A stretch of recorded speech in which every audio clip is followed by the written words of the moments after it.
We're basically break even when we went public. And the big question was, would we ever be a profitable company?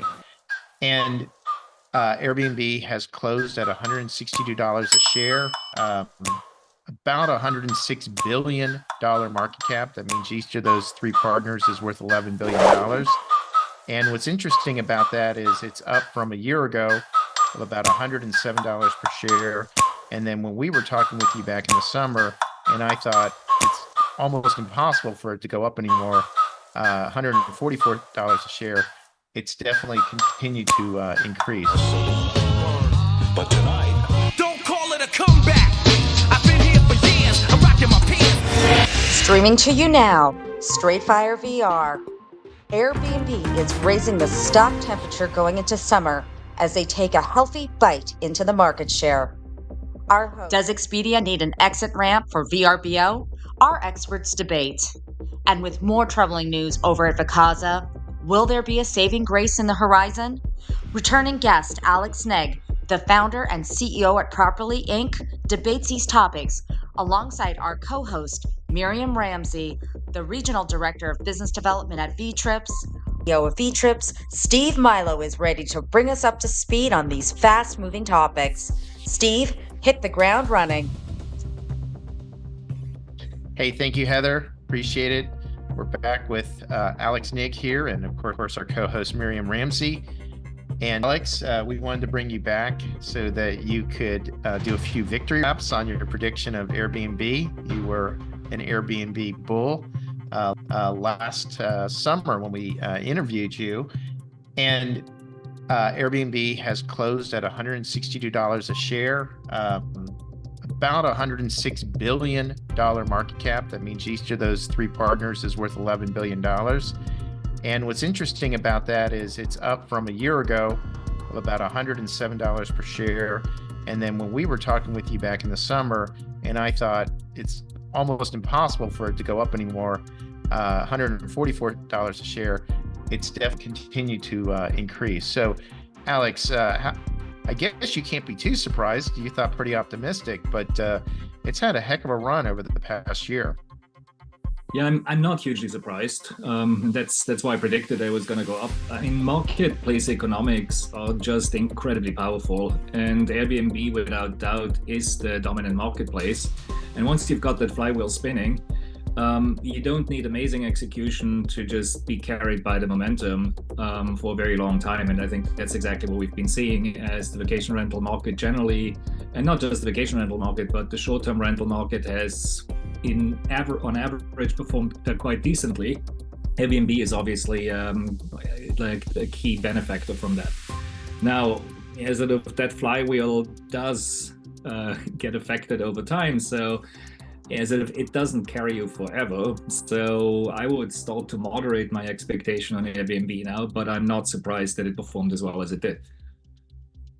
So Alex, it is kind of surprising to me because after their mid-February earnings call, where they indicated, what was pretty good news, growing nights by 12%, revenue of 17%, adjusted EBITDA, I believe it was 33% up, but the market thought they should have done more.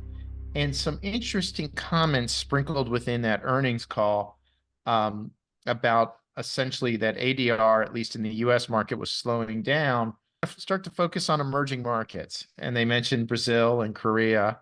And then they said they would also focus in on European markets like Switzerland, Belgium, and the Netherlands, because they thought there was more potential there, even though, of course, Booking.com is fairly dominant. And their stock kind of had a dip, and then all of a sudden, miraculously, somewhere around mid-March, it started to go back up.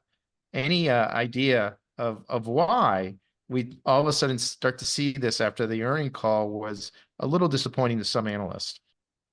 Yeah, no, I think, again, it makes sense in the short term. Like the number one, I think there's still a ton of opportunity that outside the US absolutely makes sense. I think why the stock started doing better is just because we've seen generally good numbers coming out of the industry. Or I shouldn't say good numbers, but better numbers. I mean, if we remember what Q4 last year looked like, I mean, I think we were all quite gloomy about prospects. And I think when we sort of look at AirDNA numbers and other numbers, there's still quite a few people who doubt that it's accurately represented, but at least the numbers that came out look a lot more optimistic. So I think the bump that we saw in March mostly are industry dynamics. Well, Miriam, I've got to talk to you because, the US market hasn't been doing so great. But what's been really interesting is VRBO has lost a lot of share shift, right? So we've talked about this on the last couple episodes, but I pulled up some numbers for March, which I think Miriam might find very interesting because she loves numbers. So in March 2022, VRBO was 84% of VTrip's OTA mix. So all of the OTA revenue that was generated in 2022, VRBO was 84%. Then in 2023, that dipped to 61%. In 2024, it is 46%, a decrease of 25%. Meanwhile, guess who's had the biggest share shift increase? Airbnb. So they went from 8% in 2022 to 20% in 2023 to 32% in 2024. Miriam, I mean, you've got to be surprised as anyone because I did not see this coming in the US market. Oh, we did. Oh, that's so funny. No, I'm telling you, I think look, we've all said it, we've talked about it. It's the result of how Airbnb has shifted what they give back. You get there, they don't like it. And look, we can go through the old stuff, but I mean, their new cancellation policy. I mean, now you look at it from my market, right? So them being able to cancel for foreseeable events such as weather, if there's X amount of units going to be without power, I mean, hell, so we're looking at the snow time. So if a guest books and they see snow coming, free cancellation policy. So what is that going to continuously look like? Look in the Florida markets if a hurricane's coming. No power, we can cancel. That's why Airbnb increases. So Alex, it's really interesting with Airbnb. There's what gets picked up in the media, and then there's kind of the sneaky stuff that they send by email to host and property managers that seemingly aren't picked up by some of the news outlet. This was actually pretty pro property manager. So I'm sure you got it because you own Airbnb properties, but they said they changed their extenuating circumstance policy, and it's way more supplier friendly. And it only applies to events in the place of reservation, so not travel to. So if you can't get to that destination, they don't use the extenuating circumstance to refund your money. And it's only a weather event if the government creates a travel restriction or there's a large scale utility outage. So this came out of kind of nowhere. Were you surprised by this? Because this was not something that had been telegraphed.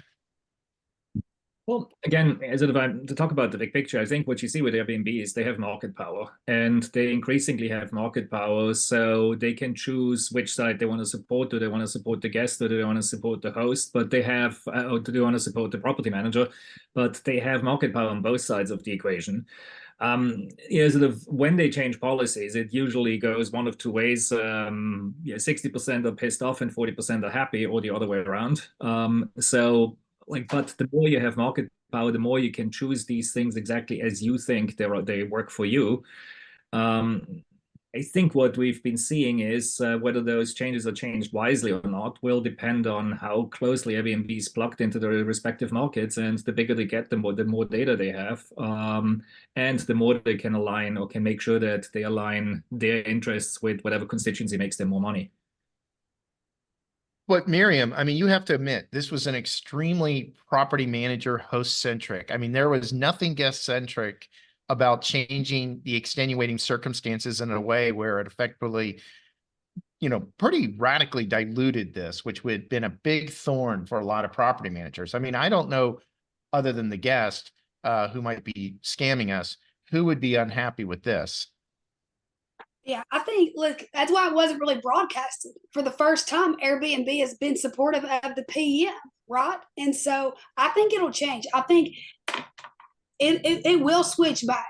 I think they're tired of everybody talking about how supplier friendly they are, and how guest centric they are. I think it'll switch back. They're not going to ride this wave too far. Well, but Alex, they did make some major changes at the top of the org chart. In part, they let Catherine Powell, who was head of the global vacation rental division. I never met her, wasn't really aware that she was very active. She was let go at the end of last year, 2023. And then the chief financial officer, David Stevenson, is moving into a new role to kind of effectively reach an inflection point, quote unquote. And some of the areas that he was tapping into appear to be professional property managers and how to increase share shift in the professional property manager. Alex, this is something we've talked about for years. Why Airbnb didn't actively try to recruit and be aggressive and do things that would get them a bigger share of professional property managers. And it sounds like Stevenson is empowered to start to do some of this. Yeah, and again, I think both parts make sense. I think overall, like the way I think about it is, at the end of the day, Airbnb needs to make sure that it balances the interests of these two constituencies. The reason why they've been much more host friendly, is that when I look property managers versus hosts, than they've been PM friendly, is because hosts have one huge advantage for Airbnb. They tend to be exclusive to Airbnb, and that obviously has been a key reason for the flywheel. So, no property manager, or at least the vast percentage of properties managers would ever consider just listing their properties on Airbnb. They'll always have a balanced mix of distribution channels plus direct. But many individual hosts are perfectly happy to just go with Airbnb. So it makes a lot of sense for Airbnb to build up that inventory. So and the more exclusive inventory that they have, the more attractive they become as a marketplace, because you can find stuff only on Airbnb that you don't find it on the other channels. Now, once I've built that advantage, then I can go back to the mass market, which is the PMs, and start making sure that they're happy too. But I think it's always a balance, and sort of in the life cycle of where Airbnb is, it makes sense to now, sort of they have a ton of exclusive inventory, and that's a huge competitive advantage for them. They'll continue to push hard on the host segment. Now they also need to, they'll also cater more to the PM segment, because that's still a big part of the market. So Miriam, you travel a lot, right? And you're Gen Z, and you use Airbnb. Have you ever stayed in someone's home, like a shared experience with Airbnb? Because I think you're pretty open-minded. I mean, I'm very open-minded, but absolutely not. So I will say, we booked in Savannah, Georgia, 3 years ago. Well, right before COVID actually hit hard. There was 8 of us, and we ended up renting their guest house garage. We didn't know. We did not stay there. Look, I'm not about that. I love that people can go and be the one extra person in the guest room or the office. That's just not for me. No. Look, they've explored every avenue, I feel like, at this point. What are we going to be doing next? They're going to lease out office spaces, probably coming down the pipeline. Because look, what haven't they tried? Well, Alex, I think it's delightful, right? So they have 7.7 million listings. According to AirDNA, 5 million are exclusive to their channel. A lot of them are shared or infrequent users who rent their property when they go on vacation or away for an extended weekend. Doesn't sound like a lot of revenue coming from those 5 million, but they have 2.7 million that clearly are not. They're more in the professional category, or hosts that have multiple units. And more importantly, the word whole home, which means you get the entire property. And isn't that where all the revenue is? I mean, you would think it's pretty obvious for people that are in the space, but the revenue is in whole home inventory. So I'd love to disagree with you, Stephen. This is one where I can disagree with both you and Miriam. I think you're dead wrong on this one. On the revenue side, you might be wrong. You might be right, but I'll give you, I travel a ton. I've done, I think, well over hundreds of stays on Airbnb. Just got back from Australia, where I spent a short weekend. I'm in New Zealand right now. And I stayed, of course, in an Airbnb.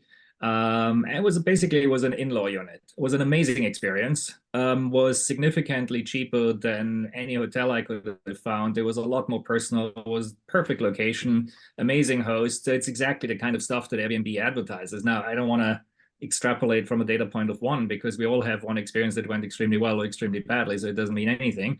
But it's just an example of what it looks like. But as if the thing as an industry that we can't ignore is we've been trying to ignore it for a very long time, but we know that review scores for individual hosts are significantly higher than review scores for what we call the professional property managers. Now, I'll stop you before you. All right, wait a second. Wait, hold on, Alex. I have to ask Miriam the other. There's many reasons for that.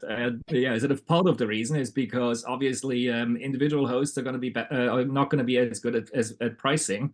So because a property manager, professional property manager, is going to take every dollar off the table, which is their job, it makes sense that hosts get better reviews because they're going to be, like for like, they're going to be a little bit cheaper than the professional manager because they're not using revenue management and so on and so forth. And obviously guests like that. So there's good reasons why property managers have worse reviews than individual hosts. There's a second reason, which I also accept. If I stay at a individual person's place and I get to meet them, typically her, because most hosts are women, or the majority of hosts are women, I'm more likely to sort of be positively influenced by having personal contact with someone, and I'm less likely to give them a bad review as in a professional transaction, where sort of it's more like I go to a restaurant. If the food's not good, I'm going to give them a bad review.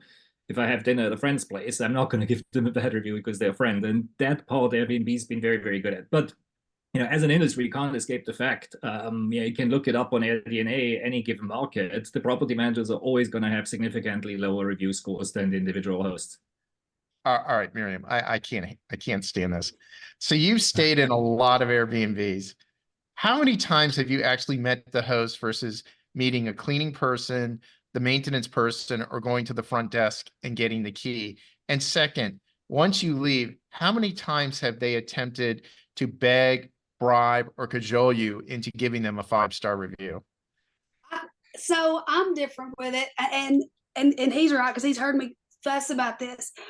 I don't want to see people. I don't want to talk to them. And I know that's going to sound like we're in this business, and Steve's like, we're in this making memories and all this, and we are. But when I'm traveling, I want to be away. I don't want them knocking on my door. For one, I've never seen a host. I've actually had them. I had to call once. And so it's actually I will say this, it's an easier experience dealing with a property manager than dealing with, so I checked into a dirty unit.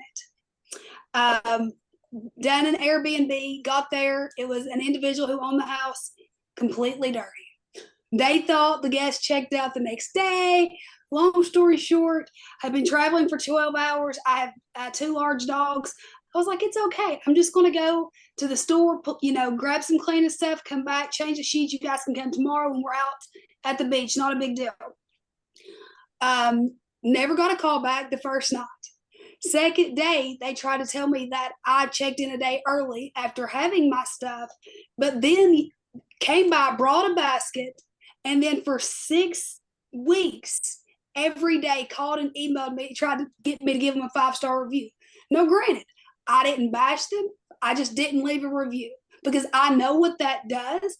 But you ignored me overnight, and then you bring me a basket and then want to tell me to leave them a 5-star review because, hey, this hurts us. Like, we know that. Look, everybody has different experiences with it. For me, I'm going to book with a property manager if I can, just because in times I have traveled, my problems and my issues, just think it's easier. So I've used Airbnb when I travel internationally, and it's probably 20% of the time I've actually met a host. One time I met a host, thankfully, because when I got in, I was absolutely shocked. All the furniture was covered in plastic. And she said, please don't remove the plastic. So that was great. Sweet old woman. I still gave her a 5-star review. I felt guilty. Then another one in Seoul, Korea. It was the dirtiest place I've ever looked at. water came pouring out of the shower through the bathroom, heading to the kitchen. I raised hell with the host, and he came over and he begged me to let him take me to dinner, and then to please give him a 5-star review. He otherwise, if he didn't get a 5-star review, he would start to lose revenue, and gave me the sob story. Almost looked like he was crying. I mean, these are the games people, these hosts play. It's just like Uber drivers. I mean, I rarely give an Uber driver less than 5-star because they're working hard even when they're driving dangerously. I mean, I had an Uber driver. I said I wasn't in a hurry to get to the airport. He drove like a maniac. It was New York City, to the airport. And it's like, see how fast I got you here. And I'm like, oh my gosh. Anyhow, Alex, this begging by these small hosts is one of the bigger reasons why there's this distance. And I agree with Miriam. I don't want to see these hosts. I mean, I would rather just pick up the key at the front desk or at the kiosk. I don't need to see these various hosts. But I will say this though. I do think with the individual hosts, you do see more of the camera, and they want to talk to you through their little ring stuff, and that's a big turn off for me. All right, we're going to agree to disagree on shared properties. I do think, though, there is a lot of revenue on professional property if they can penetrate.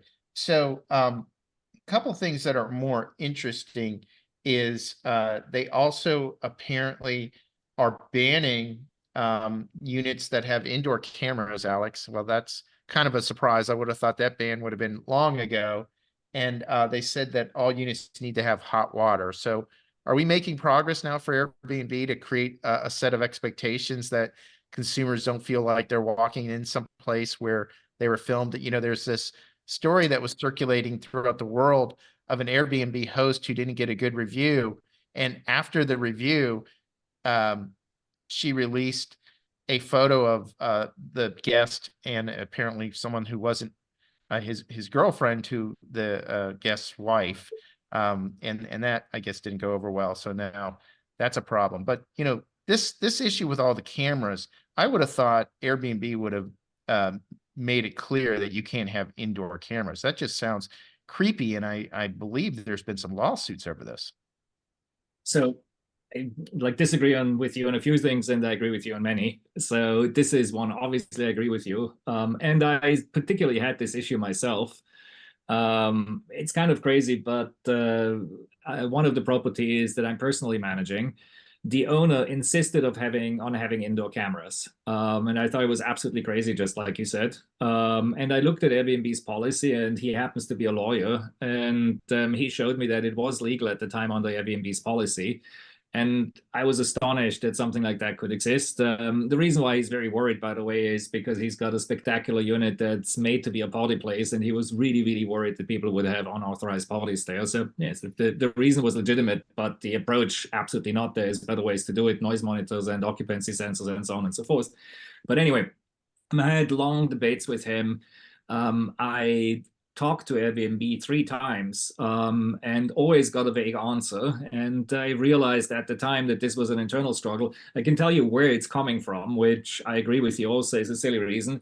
The reason why Airbnb actually allowed indoor cameras in the first place is they've got this strange category or crazy category of shared homes. And by shared, I don't mean that part of the year they're occupied by the primary owner or vacation rental owner, whatever it is, and then the rest of the year by guests exclusively, whether we actually just rent a room. Because that's still a category on Airbnb, because of that, they had this policy that if you're just renting a room in your place, then you can have cameras for the rest of the house where there's no expectation of privacy. And they kind of like fudged and made that available for everybody else.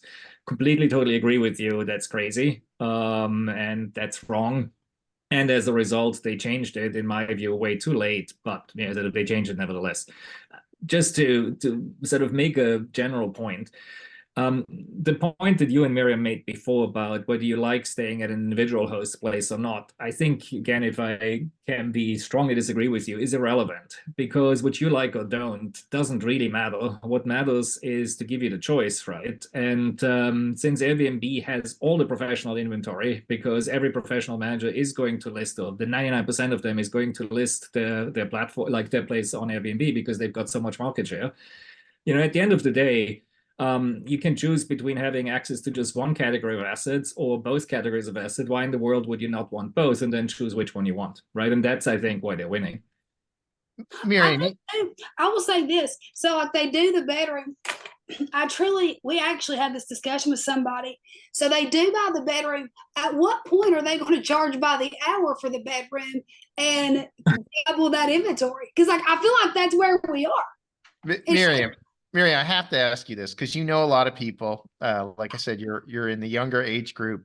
How many of your friends and colleagues would stay in a shared home with a stranger, given some of the reports of the spread of infectious disease, and two, some news sources like New York Times who have documented sexual assaults in these shared homes that Airbnb was quietly settling a number of lawsuits. I mean, who is staying in this type of stuff?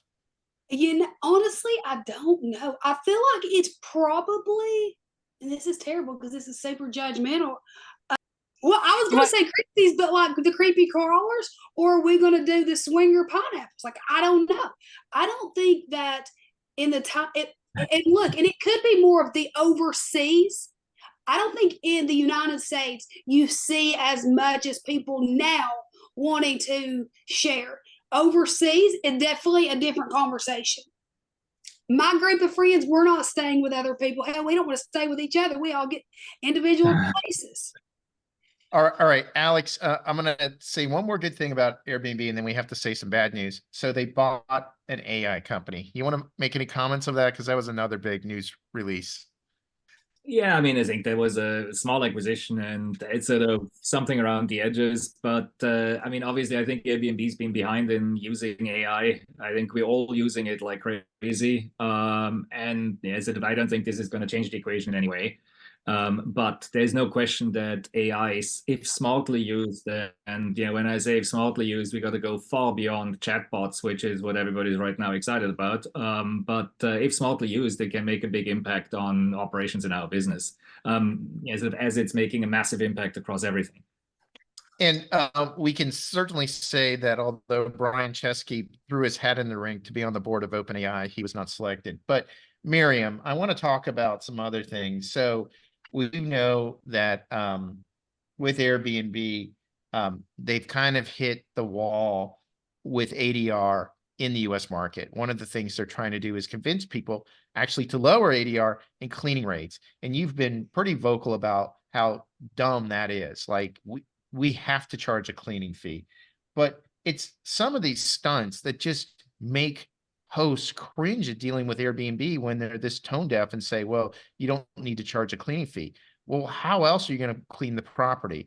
You want to tell Alex what it's like to walk into a property and the host says, can you clean it after you stay? I think this is the flip flop of Airbnb. During COVID, we had a 62 list checklist that they wanted us to fill out and sign and show to the guests. Now we're saying we can let Tom, Dick, and Harry stay in our house, clean it up if they want. The next guest is going to check in. No cleaning fee. Look, I think, and this is going to be sad, but this is truly going to happen. If this does keep going in this situation and they allow this, a guest is going to say they clean, they're going to leave some stuff, and either a child or someone's going to get sick. And what repercussions are, and who's going to hold that factor in?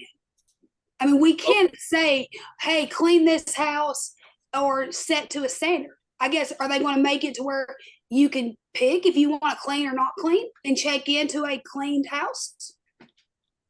Well, Airbnb has been very good at kind of settling stuff behind the scenes with tightly worded non-disclosures, confidentiality agreements. But Alex, let's talk about something more serious than trying to convince hosts that they don't need to charge a cleaning fee, because I know you can't agree with that. Actually, let me just disagree with you one more because it's fun.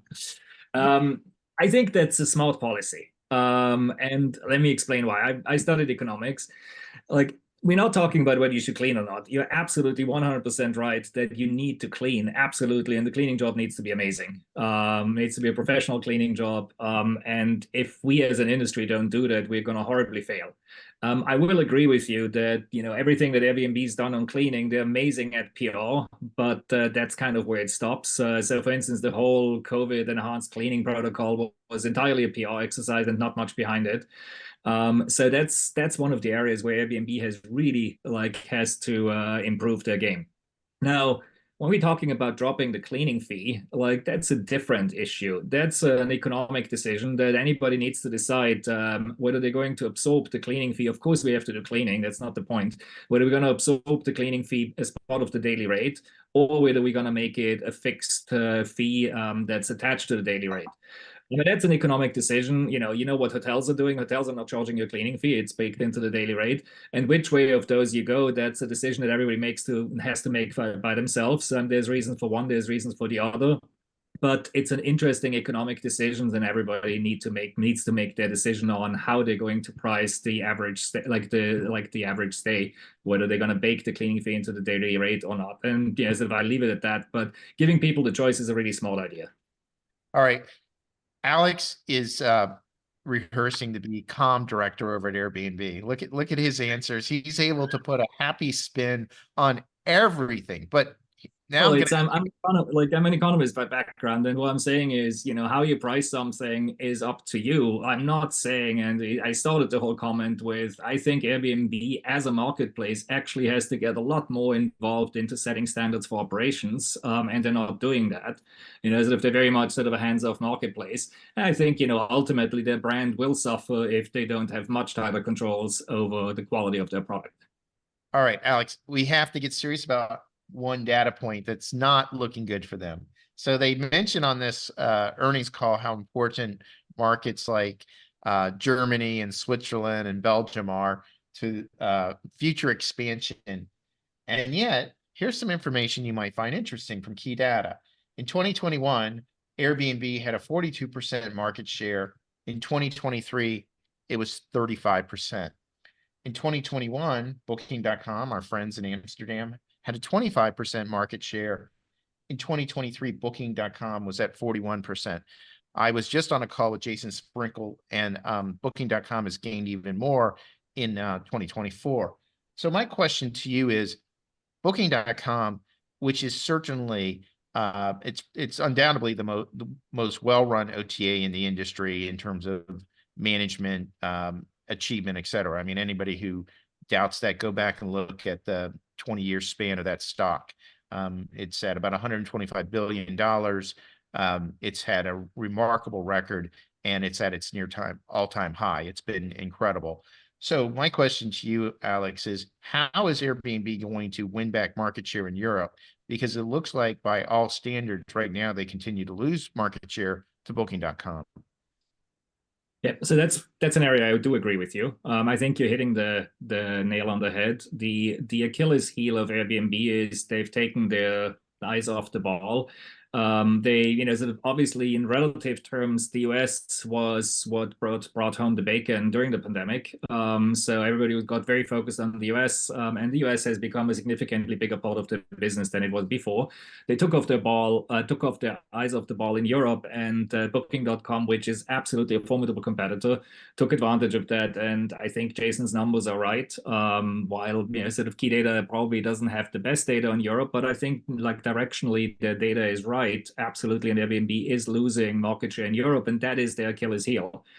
Now, how they can fix that? I think number one, they recognized that it's a big problem.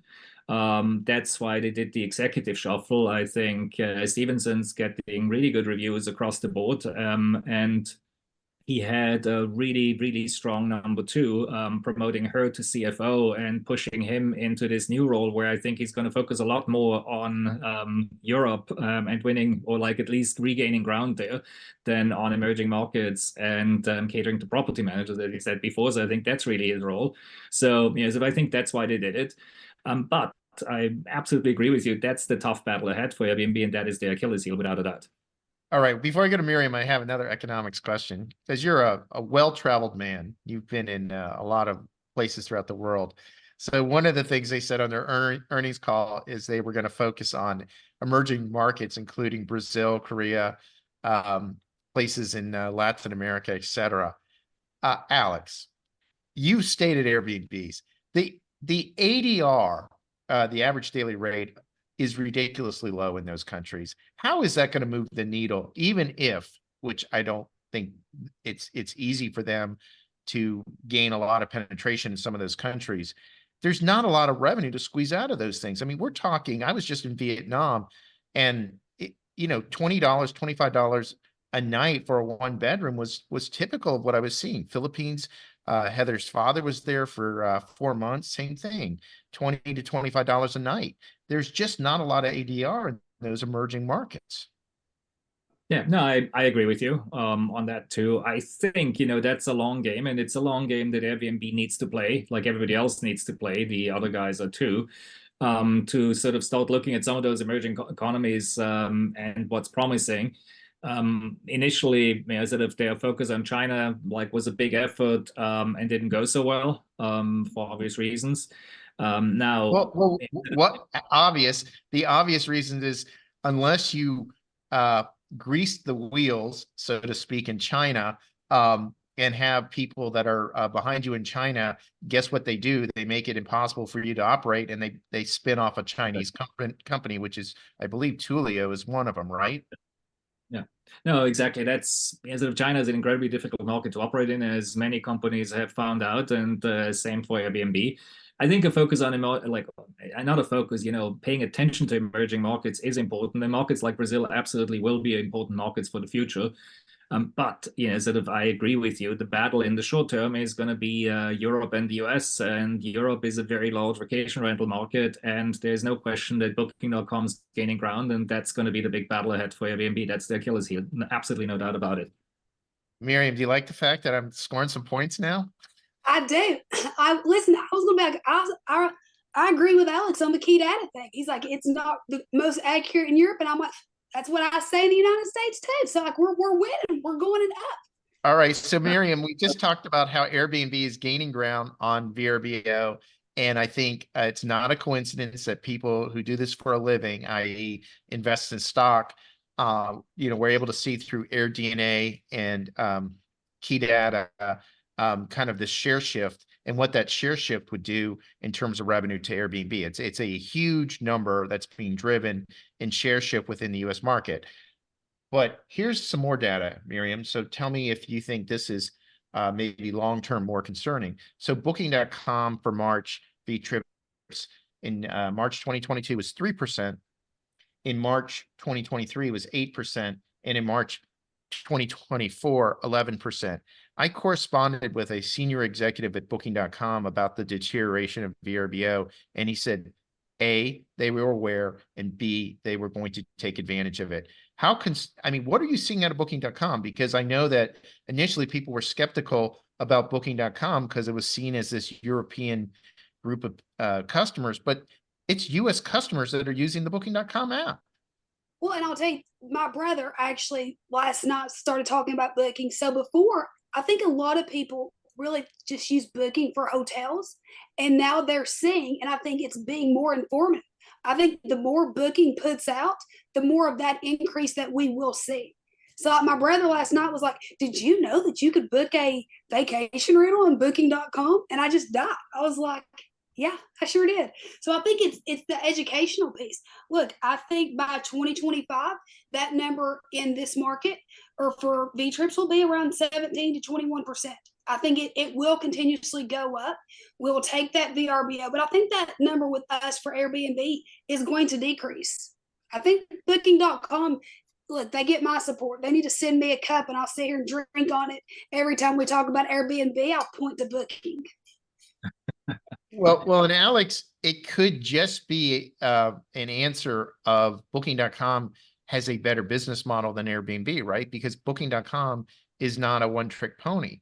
They have hotels, they have air, they have car rentals, they have cruises, they have pensions, all the way down to, shared accommodations, little studios on the side of a house.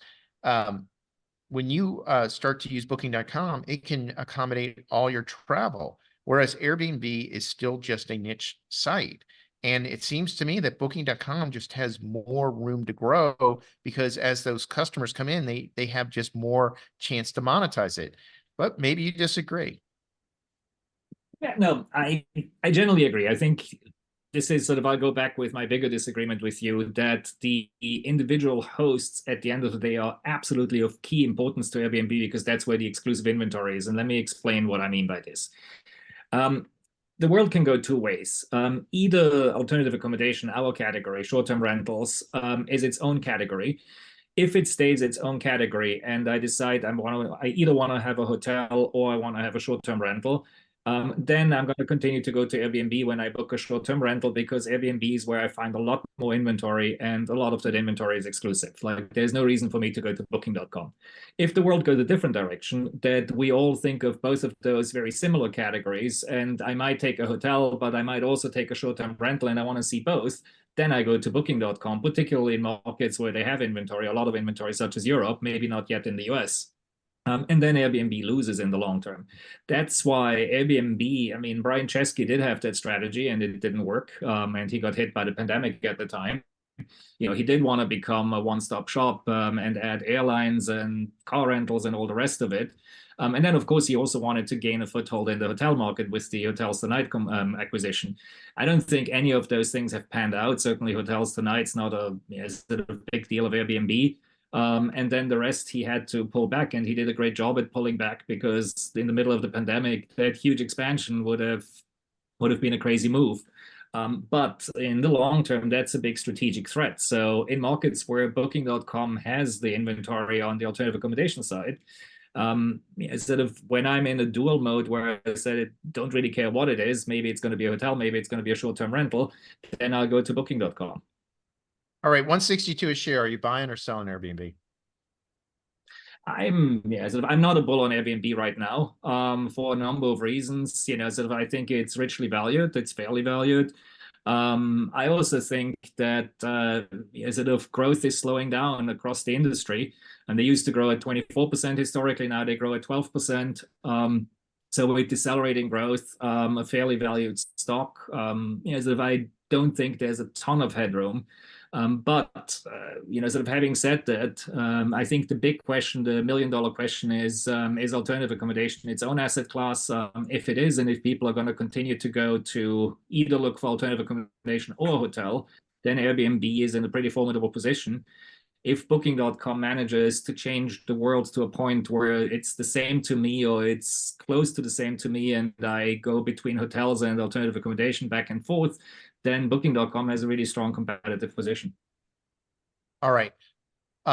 What do you think about what's going on in Expedia/VRBO? Because I can't get answers out of Expedia VRBO. What they told us is previously that the declines at VRBO were because of integration, that they'd slow down marketing in an effort to integrate.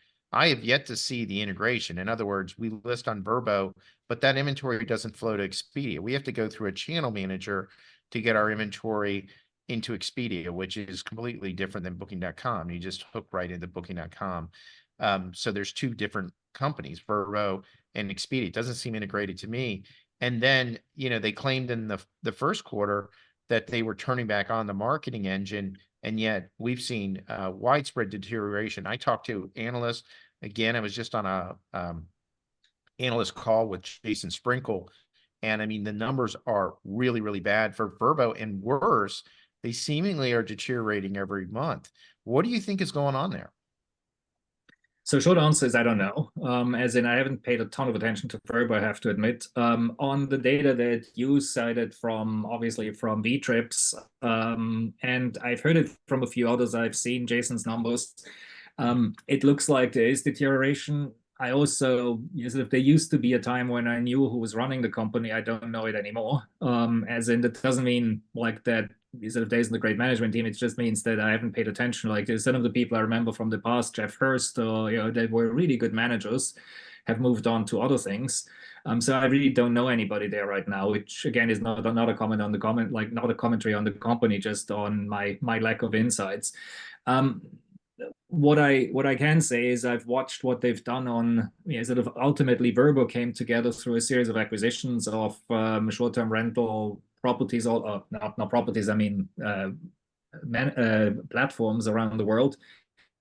I've just seen how incredibly difficult it was for them to integrate that part. It took them many years, integrating stays in Australia and all the different acquisitions that they had. So they're now at least on one technology platform. And I can imagine that they're facing the exact same challenge with the much bigger integration, which is Expedia. So as opposed to Booking.com, which has always been very much a unified technology platform, VRBO, Expedia, and then all of the different acquisitions that VRBO had is, I think, a very, very difficult can of worms. And as you correctly said, they're struggling with it.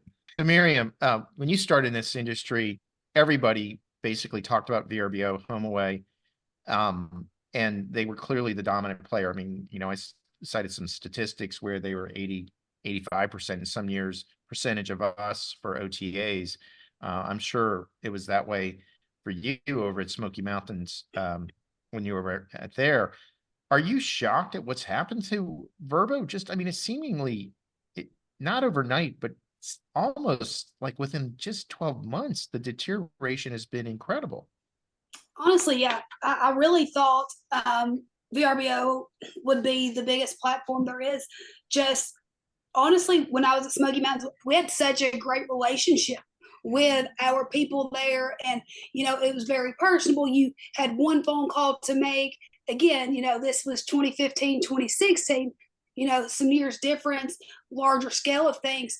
Honestly, for me, I'm hoping that there's a big shift in the next 6 months, and maybe they have been on the back end and kind of keeping quiet and regrouping and changing things. And 2025, they're going to roll something out. Fingers crossed. Look, I think they could do a lot of good. They could change up and take some numbers away from some of the other OTAs. Definitely shocked at seeing that alliance of just the quietness the past year. And I think most people are. A lot of people in this market, was only either on their direct site or VRBO. And so they're seeing that complete 180 shift. Alex, I'm going to ask you a sliding door question. Because we talked about these type of things over drinks.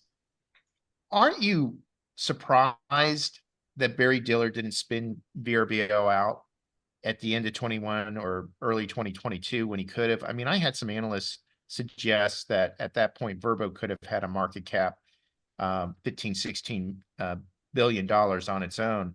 And yet they kept that VRBO component in, and the whole company today is worth, Expedia I'm talking about, is worth about 18 billion market cap. Isn't that an incredible sliding door of what if? Yeah, it is. But I think it comes back to exactly what we've been discussing before. If you look at how Booking.com pulled off an amazing feat of basically building a short-term rental operation from scratch, and they did it entirely on the back of their hotel distribution, you can make the exact same argument that should have been VRBO's playbook. From a valuation perspective, when short-term rentals was incredibly hot and Airbnb was incredibly hot, you're right.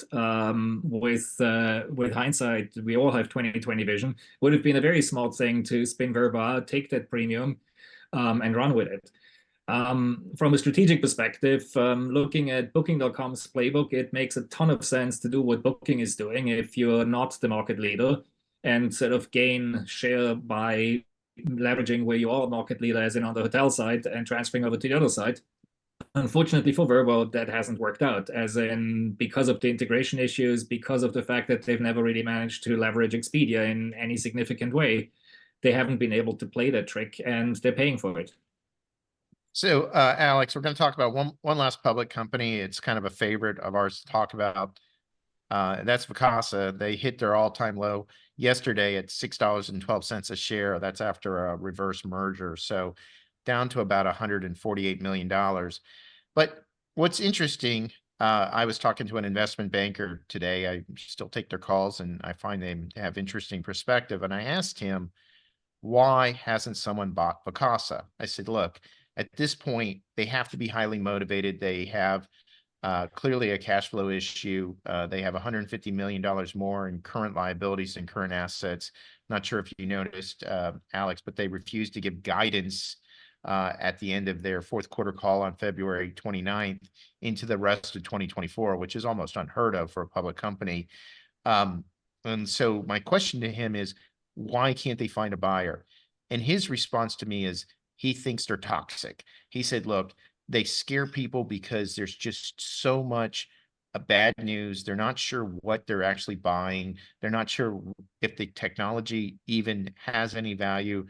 They're not sure of how big the churn rate really is, what the goodwill is, if they would need to bring on a completely different leadership team, because it's obviously a property management company, not a technology company, and that there's all of these questions. So it's not just what you would pay, because they're going to want some form of a premium, but it's all the type of cash backstop you would need to basically go in and try to clean this thing up. But I'm curious from your standpoint, Alex, because you look at companies and you've been aware of companies that have purchased some of these different assets. You know, Platinum did quite well when they purchased Wyndham Europe, but yet seemingly no one wants to buy Vacasa at this point. And I mean, I think everything you said is right. As in, I mean, the comments that you relate, it's I think it's a very difficult case to make to acquire Vacasa. You know, sort of at the same time, the reason why it's a difficult case to make is I do not understand the business model, and I don't think the market understands the business model. So they have two issues. They have continuing cash flow issues, and from that perspective, it's a very difficult asset. And then they have a fundamental issue about credibility about their business model. They have in no way demonstrated that a centralized property management operation works. And as long as they don't demonstrate that, you know, sort of tying a bunch of operations together that all fundamentally have local economies of scale, where you can show no central economies of scale whatsoever, which has been the case for Vacasa, is a really, really, really tough thing to do, and I think they're failing at that. Now, you know, sort of, it's a tough turnaround too, so I don't envy the management team, because when you're stuck in the business model, you have two choices. Either you tough it out, and obviously that's not working, or you fundamentally change your business model, where you change to something that is much more of a lightweight sort of centralized operation, maybe something that looks a lot more in structure to evolve, where you actually have central economies of scale. But if you do that, you're going to lose a significant part of your revenue overnight, and it's going to hit the stock price significantly. So, and then you still have a lot of proving to do. It's not that Evolve is an amazing success story so far. And I think as a business model, it has a lot more legs than what Vacasa has, but you know, there's still a lot to be proven. So the one thing that you know for sure is you're going to lose a big chunk of your revenue by decreasing the take rate. The thing that you're not sure is that it's actually going to work out. So I understand why that's a tough decision to make. And I wouldn't want to be in the shoes of Vacasa's management team, because sort of it's not great choices to face. Miriam, I don't know how many direct messages you get, but I get a lot of direct messages from Vacasa employees who are trying to find out if there's opportunities at companies like V-Trips, because they're extremely worried. I mean, I'm sure you're getting messages as well, but there's just, I mean, we're in a hiring freeze because revenue's down. So it's kind of a tough situation for these people that are at Vacasa. And I mean, they can clearly, I just got a direct message from someone today that the merit increases for Vacasa have been frozen. They're not going to go out. So this is just not a happy situation at Vacasa. And the fact they couldn't provide guidance, which is fundamental for a publicly traded company, tells me they don't even know how bad their numbers are going to be, which that's really scary.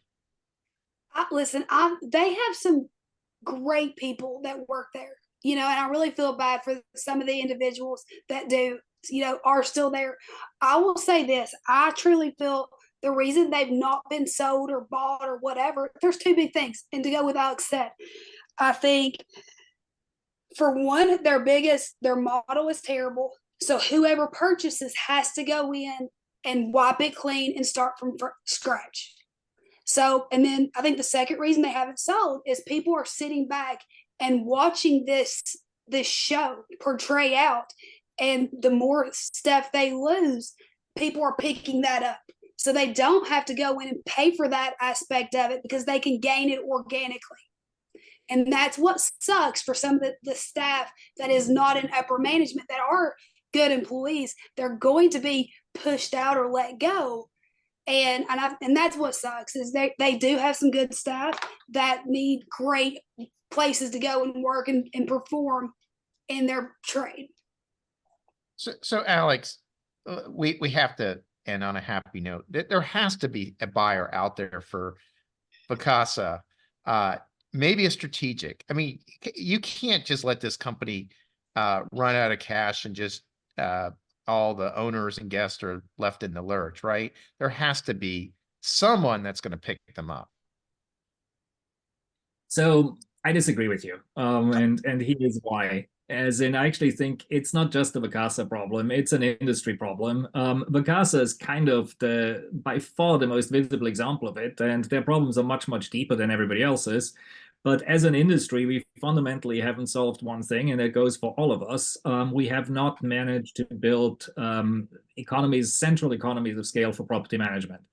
And as long as we do that, it's going to be a cottage industry. As long as we don't do that, it's going to be a cottage industry where local competitors thrive, and sort of they'll do well in one, maybe two adjacent markets, and they'll build the economies of scale and owner relationships there, and they'll have a good business, but it's going to be a small business, which is exactly what our industry has looked like. And it might be perfectly all right for most of them, but we're not going to be successful at seeing sort of bringing down the cost of property management overall, which I think we have to. If I sort of look at the industry, today, 50% of revenues go to two things: cleaning and property management. I'm just talking about Vacasa's take rate. Yes, cleaning and management fees. I'm looking at Vacasa's take rate. Of every dollar of revenue that they take, their take rate is 50%. That's too much. That's too much in an industry where we have declining RevPARs I sort of track about 100 markets, and right now what we're seeing in 40 out of the 100 markets, we have RevPARs this year that are less than they were last year. So sort of owners are happy to pay premium fees if we deliver more revenue to them. Unfortunately, what the owners didn't realize is we just got lucky as an industry, because if everything's on the up and up, is that everybody's going to do better the next year now that the tide has changed, and we're not on average doing better than last year. We're going to continue to see as an industry a lot of churn. The small competitors that have strong owner relations or very locally based are going to do well, but they're going to have small businesses. They're also going to have to contend with churn. And those that have tried to build a business by acquisition and by cobbling together these local operations, but without any idea on how they can actually lower cost from it, are not going to do well. And I think that's going to be a problem for the industry as a whole. And it's going to be exacerbated for Vacasa because of a bunch of issues that apply to them. They have a way too high a cost structure, like their acquisition model was a flawed acquisition model, and many other things. And then, of course, technology development at that scale makes absolutely no sense, because if you're running 40,000 properties, developing your own technology doesn't really make any sense whatsoever. You don't have to scale to do that. You have to scale when you're Airbnb, but not when you're Vacasa.